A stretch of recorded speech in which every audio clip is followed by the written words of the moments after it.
cette voie-là que je vais commencer cette émission, cette analyse. Parce que quelque part, nous sommes choqués. En même temps, en tant que femme, une fois j'ai été une petite fille, c'est parce que mes parents m'ont laissé le temps de grandir le coup à moi la nuit. J'ai vu quelque part voilà pourquoi avant d'être parent, il faut se préparer parce que il faut y avoir que moi on a 2 ans à l'Ukraine, on a 5 ans à l'Ukraine, on a 13 ans à Sengarani. Peut-être qu'on a 13 ans, elle aura plus encore focalisé sur sa forme, sur ce qui se métamorphose dans son... Alors qu'elle n'est pas maman. Il y a aussi certaines mères qui, par leur manière de se comporter, on va préférer Mingi papa que maman. Les gens vont préférer Mingi maman que papa. Parce que tu auras depuis Moukolo, moi, Botami, si Moukolo comme un moujaï, va pouvoir avoir propre zèle. De plus de 50 ans ou de 60 ans se permet de jouir auprès d'un enfant de 13 ans, 14 ans. Et ça la mandine. Nicolo n'a pas boyo kandine.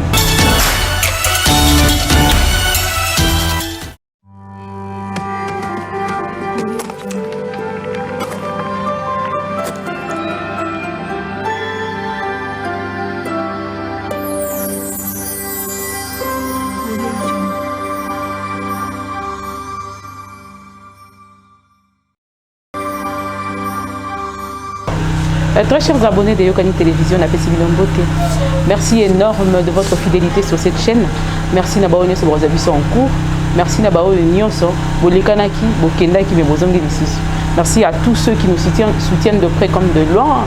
Metamukuna en direct quelque part, je te dis bon rétablissement ma grande sœur. Nzamba Sungayo et Barozongi la Bisson en forme parce que Zalara Bongo tout ça la caille, tu fils Lombo, na Pessi Ombo Tessikawa Bezali. Na pesi lisusu mbote na actrice motomètre mbote na yangwana na pesi mbote na bayonyo so bazala ya biso docteur Dalida Kibokela na pesi mbote na ke lisusu ko pesa mbote na ona bengaka d'Artikis Business Sans Frontières. Merci énorme na yemoko propriétaire ya hôtel La Promesse na bengaka Nick Banza na kati ya Autriche. C'est avec cette voie là que je vais commencer cette émission, cette analyse. Parce que quelque part nous sommes choqués. En même temps, en tant que femme, une fois j'ai été une petite fille, c'est parce que mes parents m'ont laissé le temps de grandir le coup à moi la nuit. J'ai vu quelque part, c'est une chanson qui traduit beaucoup de choses en même temps. Moi, il faut accoler normalement le coup à moi la nuit. À chaque âge où l'enfant grandit, il a tendance à voilà pourquoi avant d'être parent, il faut se préparer parce que il faut y avoir que moi on a 2 ans à l'Ukraine, on a 5 ans à l'Ukraine, on a 13 ans à Sengarani. Peut-être qu'on a 13 ans, elle aura plus encore focalisé sur sa forme, sur ce qui se métamorphose dans son corps. Peut-être qu'à s'approcher Mingina papa parce que c'est le papa qui est là avec nous. Peut-être que qui maman qui n'est pas maman. Il y a aussi certaines mères qui par leur manière de se comporter, bana ba préférer mingi papa que maman. Ils ont bana mususupe, ba préférer mingi maman que papa. Parce que ils bon. Tout dépend du caractère, d'humeur et de la manière dont tu gères les choses par rapport à banana. Mais une chose est vraie, c'est que les parents, nous sommes entièrement responsables de ce qui arrive à nos enfants. Pourquoi je condamnerai les parents? Parce que il faut y avoir que moi, la responsabilité, moi,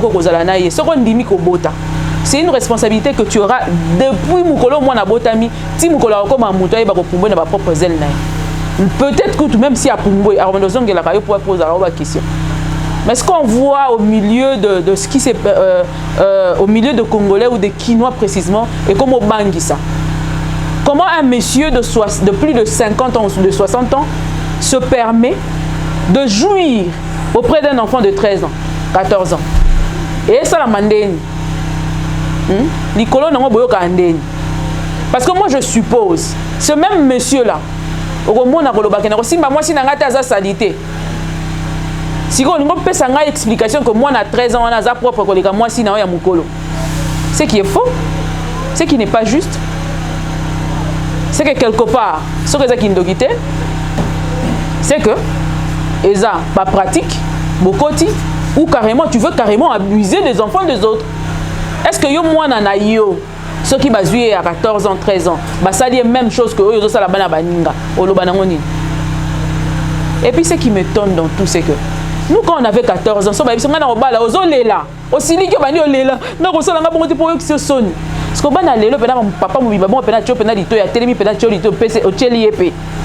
O cheli eko. Tu jouis en train de regarder en face le monsieur qui joue devant toi là, Aza Koko na yo, pour mouta 60 ans Koko, non? Et tu es à l'aise. Hein?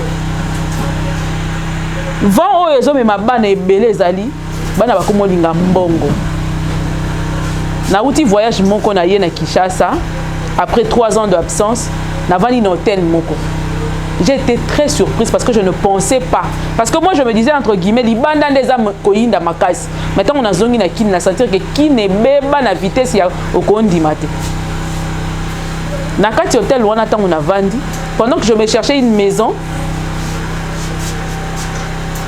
Nazoé Bissabino, ce que j'ai vécu là-bas, c'était hors norme. Je vous dis, je n'ai jamais vu. Il y avait un pasteur que je connais dont je tais les noms. Abana ikoya wana na arrière azongi na sima ba poser mutuka na ye moi na wana azongi maloko bima na coffre. Et puis quand je vous parle de moi, ce pasteur là avait caraba âge ba 60 na vite na 60 ans moi mobali et ça la mingi moi mobali ça comme na 60 ans nzoto bougera trop hein. Mais nga nazo comprendre te loko mususu le kelanga ezaka bolobi boye ke basi nde ba otula na Kinshasa, mais ceux qui violent ce sont des hommes. Ceux qui sortent avec de petites filles, ce sont des hommes. Si quand on tourne, les hommes ont bali tous à basi. Parce que nga pena lelo a changé procédure. On a le biga mi bali nde ba otula, basi nde balingi di balate. Pour ceux qui réellement basi bazo tula, comment se fait-il qu'un papa peut engrosser sa propre fille? Pendant que bolobi que 10 000 francs tout résali. Donc toi tu manques même 1000 francs. Même si tu manquais 1000 francs, tu avais une femme. Hein? Tu peux bien finir tes besoins, tout ce qui te dérange, qui chatouille ton corps là, sur ta femme, non? Et puis nous laisser respirer un peu, c'est pas normal. Hein? Moi, la classe a pour tanga. Au long de la classe, et ça a des détournements de mineurs. Vous voyez bien quoi? Oui, puis ça va continuer à faute, ça va papa, on est là somme. Et là, il y a des détournements mineurs parce que parents n'ont été à l'ongle du monde en andako, à yebi la classe. Et puis bizarre dans tout, comme on a tendance à retourner d'abord à l'école chrétienne, parce qu'on se dit que là-bas il y a une éducation chrétienne où ils ont permettre que et si que papa souki, moi mon coloto yo, église et que ça sous moi bien. Mon tindi de moi en a gueule de loup. Professeur a dit censé à encadrer que l'excellence là, azapé agia mastanaete, il y a papa pété, il y a collègue sous papa. Parce que un papa de 60 ans peut avoir moi comme ça, sa fille. Et moi, j'ai un enfant qui a déjà 14 ans. Vous vous imaginez un peu. Le papa n'a pas Koko, il y a moi, m'a signé. Attends, tu as moi, c'est qui paraté, Nyon, c'est Yambaka. Moi, c'est Zoranio, ça donne. Attends, Nyon, attends, Binomo, vraiment. Vraiment, est-ce que ce papa-là n'a pas l'éthique? Et puis, il y a des choses qui sont à l'école, Luana. Qu'on a embauché à l'église, je crois que c'est pour essayer un peu de sauvegarder moi chrétienté, moi logique ya bondimi na bango. Mais papa pena jatiki moi na pas na yo. Parents mo atindi moi na classe pour otanga au détourner mineur wana ok na tina hôtel. Ngas ko nazo tuna hôtel wana qui a filmé? C'est les agents de l'hôtel ou c'est les parents de l'élève? Ou c'est l'élève qui avait signalé à ses parents que non, mais c'est le préfet Azo Tungisangaï, Siko tala. Et on va piéger. Est-ce que c'est ça? Il faut explication, mon répète ça m'a clair. Mais toyo qui paie. Pour betonge belé. Boko masoki bozui. Monte et tonga na bino sali mabe. Bino boyende pour na couvrir. Bobo mbaye. Balobate, basambisa ete, basimbate po etonga na bino réputation ekobeba. Mais ce qui mutasali mabe faut que ça la mabe ko boaka e liboso même Bible elobi, il faut bo bimisa e liboso ba tuli so bola kisa mabe na ya sali. Bino bo kota bo bomba e po ani. Bote kayeto lapider c'est le temps. Il est bien temps. Et puis ce qui m'étonne dans tout ça c'est que de 13 ans à 60 ans ou plus. nini esala que bon papa à 60 na semaine moko tokangi deux papas à 62 ans 63 ans na bana ya 13 ans na 14 ans. Et puis les gens confondent les affaires, hein. Ce sont pas c'est deux affaires différentes. Pourquoi monsieur Wazo tout na TikTok mais madame, on a vu là-bas c'était son professeur de spécialité. Wana ya mususu. Ya prof et ya ma mususu. Ope ya koto yo, ya pe ma mususu papa a zemisi mwana na ye. Ngala atika bino na commentaire boy répondre nga soki mwana wana papa pesi zemi, mwana ya 13 ans papa pesi zemi, papa na 62 ans, oya za mwana na ya suka. Basusu balobi o zemi wana fo ba longola. Yo tanga Biblia te hein. Il faut pas ça ni na zemi ya bongo. Faut ba tika ngo ba longola yango. Mwana à 13 ans est-ce que koyeba ko succomber te na nini na avortement wana. Mwana wana à 13 ans est-ce que koyeba ko supporter douleur wana. Et ceux qui par hasard avortement wana et détruire une fertilité na elobi. Pour sauver peut-être pour la soigner zalaté, est-ce que moi on a continuer à vivre? Comment cela doit-il se passer? Situation wana, comment décanter cette situation? Dites-le moi. Nassé na commentaire. Comment faire? Si c'était toi, qu'aurais-tu fait? Lingo sanini exactement. Lingo la mona na zem. Lingo bo maman na parce que la maman a ça la crise. Maman a piqué la crise. Ce gars l'amour qui gaso ba yebisi sur sa piqué les sous crise. Azomi tout na lobby est-ce que ngana mwana nanga photo za la bambanda? Toboti mobali moko ngana mwana nanga. Vous voyez les questions. Et cette maman est dépourvue de sens actuellement. Azoyi baso sunini salate. Même musalo akenda ko sala ko sala ngote. Bien que papa wakangiye, abi depuis sangoyaki, ti lelo na moni papa wana te. Na misu na moni esute. Oyo, il y a professeur. Na tout ni papa prof. Soki papa préfet. Na kati école, bana banda maternelle ti 6e. Zota 6e ko papa. Et puis na 60 ans on a supposé que tant on a 60 ans au plus de 60 ans ba tu na kati école là bon ba supposer que bana wana ba sali ba oyo ba no mona banka zeize. On no mona bango bien te. Maintenant bazo la bango jeune garçon ba tia parce que jeune garçon ko zo nta moi 2 bornes na avant ne calme. Il y a moi 6e na moi 5e pour amoni que wana ba mûrir moi ndam. Mais yo peut-être la koto ki. Moi na 2e secondaire, ce qui première secondaire. OK, ti kuna papa. Pour ani kozo ke la bona muninga mawate. Regardez comment vous détruisez les vies des autres. Donc parents nazo kemba zo tangisa mwana na ye pour comme amutu. Yo zo ça l'effort oyo ba ko faire limiter cet enfant. Yango na telemisa basi nyonso ya Congo. Maman oyebi nani basa pona botati. Oyebi ndongo oyebi yango. Si tu veux pas d'enfant, il faut pas avoir d'enfant. Il faut pas. Au sali makamba ça la raté. Au sala pe makamba ça la raté pour nous mwana. Pour y avoir des conséquences, soit ça peut être ça, soit c'est pas ça. Soit tu te protèges. Mais si tu as un enfant et de surcroît une fille, à toi d'ouvrir des yeux, à toi d'être plus encore prudente. Moi ça sert à plus d'efforts parce qu'il faut forger caractère, comportement, manière de faire, manière de parler, manière de réfléchir. Nous sommes les importants. Ce qui est lingi, au peut ça moi à venir il y a bien, tout dépend de toi, de ta manière dont tu éduques ton enfant. Ce que éduquer moi na yo pour aye ba ko kuta na ba tu ya malonga. Manière de parler avec les grandes personnes. Akoye ba yango et koye ba ko permettre azala mutu. Mais ceux qui ont éduqué moi na yo azala sans manière, prépare-toi. Elle ne va que fréquenter des sans manières. À moins que nous avons pas ça la grâce entre guillemets. Qu'est-ce que toi tu fais de tes enfants? Zoana nous conscience na minute combien de temps tu passes avec tes enfants? Est-ce que tes enfants sont tes amis? Est-ce qu'elles peuvent te dire, te raconter tout ce qu'elles pensent? Parce que par exemple, si vous raconter là à gagner si libre sur l'isolé. Non, il faut savoir parler, dialoguer avec ses enfants. Ibandara nase tina rokola. Au moment que moi na rozana somme monter robé de la Roma solo. Mais ce que je sais que ma solo on a beta ngate tabou. A robeta ngona yote robeta on a bata dibanda ba pese ba conseil nango ba ko memaye na hôtel lokola papa préfère memi mwana muninga. Na ina beta lisolo mo ya ngai mais papa mo ka bisenga biko beta ma solo na yote. Il faut impersonnaliser toujours. J'impersonnalise. Je connais une fille aya ko mona ngai une fois bisenga bi miro bikenga mutabe bisenga prof nanga. Là c'est prof no suna neni. Abi nanda ko tema mo ko beta lisolo ezala raté. Na bana prof wana ndo za nanga trop na bando beta sco prof lisolo parce que nanda ko briller mini na cour na ye. Na bando beta la prof lisolo prof ba bisenga sona ko 20 ans sona bi mibalité na robota soute. pendant que j'avais déjà des 16 ans et tout ça là. Pour faire singa ça solo pour pas appuyer ngo pour yemo konda banda. Pour fatiguer la dégoka moi la classe, tant à comprendre vie à comprendre que pour faire des ka esprit pour rien. Pour ça là na elo monde. Asakani nika na mona bato pe sili na. Et puis la bino ba prof ni motang sa bana bato. Oyebi non que mona bato kene nulle part. To boyete ba prof ba bala pe ba élève na bango to yebi bango. Wana ko boya te parce que bolingo ya ka ndengeza. Siko ba o bino boyebi ko ozo abuser na mona bato. Bosala ngo pour quelle raison? Bosala ngo pour nani?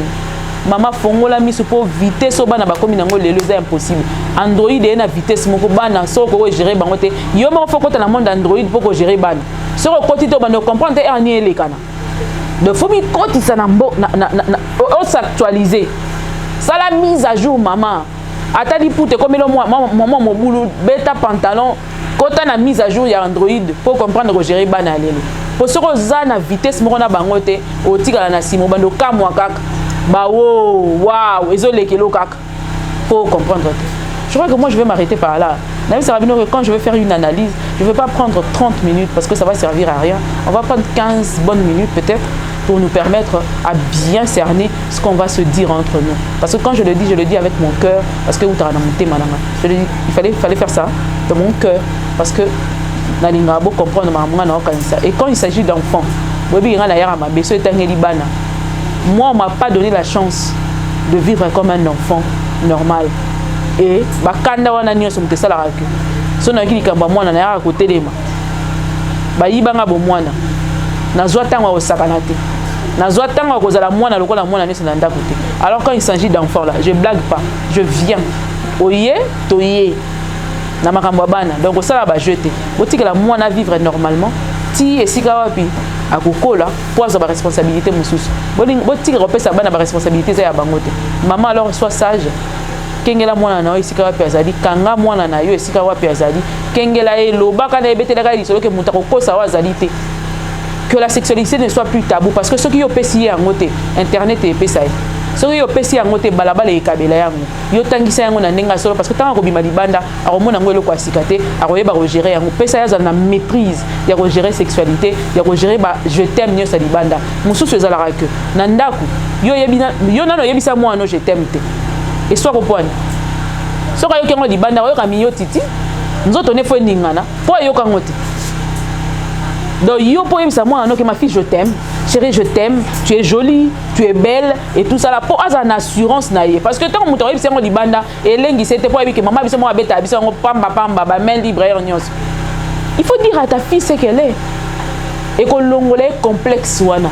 Mukolo kutana mutayebi seke vraiment mi hein et kabangi ça était maman bisa papa bisa ngana yebi mais soki yo yebisa ka été na ndako o chéri saka mwana ote o lakisa ka yebolingo te muta o lakise moindre bolingo akokende pour ba parents ebele ba kanisa soit lakisa mwana bolingo za faiblesse et faiblesse parce que généralement au Congo quand une personne montre à l'autre qu'il l'aime ba on ba kanisa za faiblesse o la ki yuma ndeta ngosala ka na nga lakise te sinon mona netike yenda o lekelanga yo ndo ayuma. Il faut dire à la personne ce que tu ressens pour lui. Il faut dire à ton enfant quand tu le regardes, au moins, moi, tu le lui dis. Pour ne pas sa assurance, assurance, et le complexe pas moi. Parce que ceux qui, des fois, il y a complexe, c'est pas si mouta guérir. Ceux qui sont surtout ceux qui ont infériorité, c'est tout un problème. Alors, nous avons un danger moins que rien. Alors, nous avons mis ça pas tout le monde sengeli na yete pour na yemo kazomi kaba pour katinaye et biko vanda malamuto. Je crois que je vais m'arrêter par là. On se revoit très prochainement sur un autre numéro, sur une autre analyse. Et on sera ensemble avec vous sur cette même chaîne. Bye bye.